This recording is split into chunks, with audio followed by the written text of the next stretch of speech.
louder, come on, don't stop, and keep it going, do it. Let's get it on, move it. Come on, baby, do it.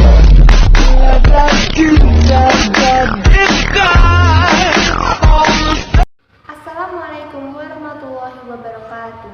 Alhamdulillahirrabbilalamin. Wassalatu wassalamu ala asrofil anbiya'i wal mursalin Sayyidina Muhammadin wa ala alihi wa sahbihi ajmain, amma ba'd. Pertama-tama marilah kita panjatkan puja dan puji syukur kita pada Allah Subhanahu wa taala yang telah melimpahkan rahmat-Nya, taufik serta hidayah-Nya kepada kita semua sehingga kita bisa berkumpul di tempat yang berbahagia ini. Selanjutnya, salawat dan salam kita haturkan kepada junjungan kita yakni Nabi Muhammad SAW yang telah menunjukkan umat manusia dari alam kegelapan menuju alam yang terang benderang ini. Dalam kesempatan ini saya akan menyampaikan tausiah tentang keutamaan membaca Al-Quran. Al-Quran diturunkan untuk dibaca oleh setiap orang muslim, direnungkan dan dipahami maknanya, perintahnya kemudian diamalkan sehingga menjadi hujah di hadapan Tuhannya dan pemberi syafaat atau pembela baginya pada hari kiamat.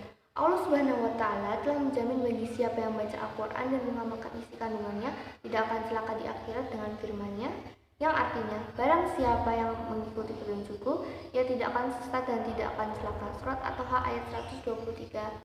Selanjutnya saya akan menyebutkan beberapa hikmah dan keajaiban ketika kita membaca Al-Quran. Yang pertama, Al-Quran dapat membuat hati kita menjadi sejuk. Allah Subhanahu wa taala menurunkan kitabnya yang abadi agar ia dibaca lisan, didengarkan telinga, dipikirkan akal, dan agar hati menjadi tenang. Kehidupannya pun menjadi lebih mantap dan terarah karena Al-Quran mengajarkan hikmah dan ukhuwah. Yang kedua, Al-Quran obat hati yang paling mujarab ketika kita stres, banyak pikiran. Dengan baca Al-Quran, perlahan air sejuk sirami hati kita yang gundah. Aliran darah di otak kita seakan tanpa hambatan bebas mengalir sehingga pikiran kita menjadi lebih jernih. Yang ketiga, Al-Quran sebagai penyehat jasmani. Sebagian besar kita sebagai muslim tidak menyadari terhadap manfaat Al-Quran bagi kesehatan tubuh. Ketika mata kita menatap baris-baris ayat Al-Quran, saat itu pula kinerja retina kita menjadi lebih ekstra kuat dan tajam. Apalagi jika sangat menghayati ketika membaca Al-Quran, mata kita menjadi lebih segar dan bersih. Tak heran orang yang sering membaca Al-Quran matanya lebih sehat ketimbang orang yang sering membaca buku. Allah Subhanahu wa taala berfirman dalam surat Al-Isra ayat 82 yang artinya, kami menurunkan Al-Quran yang mengandung obat dan rahmat untuk orang-orang yang beriman.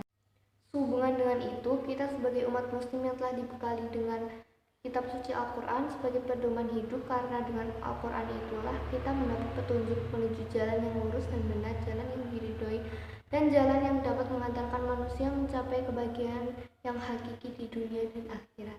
Akhirnya, marilah kita mengagungkan Al-Quran dengan cara membacanya, mengkajinya, menghayatinya, dan mengamalkannya. Mudah-mudahan kita mendapat hidayah dan taufik Allah Subhanahu wa taala. Amin ya rabbal alamin. Cukup sekian dari saya. Wabillahi taufik wal hidayah. Wassalamualaikum warahmatullahi wabarakatuh.